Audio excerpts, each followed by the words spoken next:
Tagsada rin sa mga supermarket ang mga namimili ng panghanda po sa Medianoche. At mula sa Makati City, nakatutok live si Maris Umali. Maris!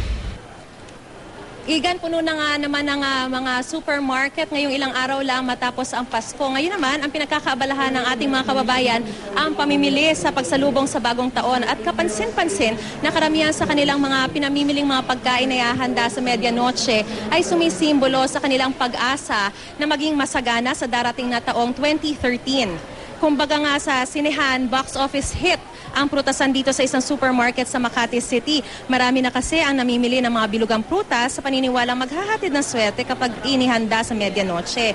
Ang iba nga may pamahiin pang kumain ng 12 piraso ng ubas sa pagsapit ng alas 12 ng hating gabi para swertehin daw sa 12 buwan ng susunod na taon. Importante yung fruits.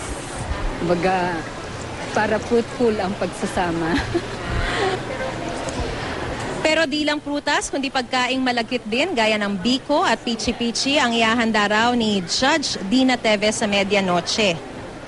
Ay, hindi. 12 and then plus 1, that is the pineapple. Yun daw pineapple, yun ang magbibigay ng pangkahalahatang swerte.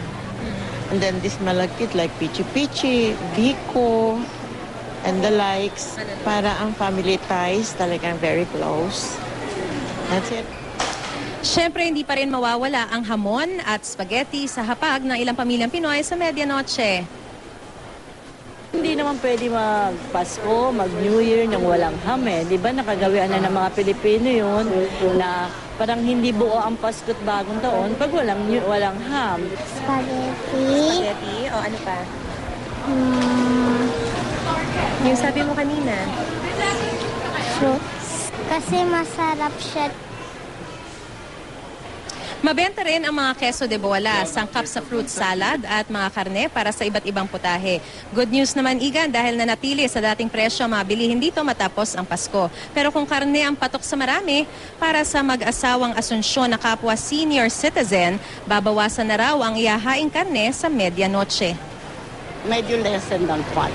Siguro, more on vegetable and fruits. So, bakit po? Anong importance sa inyo? Siyempre, lalo ako, medyo nagre-reduce tayo nga sa matanda na, diabetic pa ako. Di mas mag-concentrate na lang ako sa vegetable, tsaka fruits. Igan, ano man ang handa, mahalaga raw talaga sa pamilyang Pinoy na magsalo-salo kapag Medianoche. Simbolo rin daw kasi ito ng isang buong taong masaganang pagsasama. Igan? O teka, may tanong muna ninang mo. Maris, ano naman ang inihahanda ng mga bagong kasal katulad mo?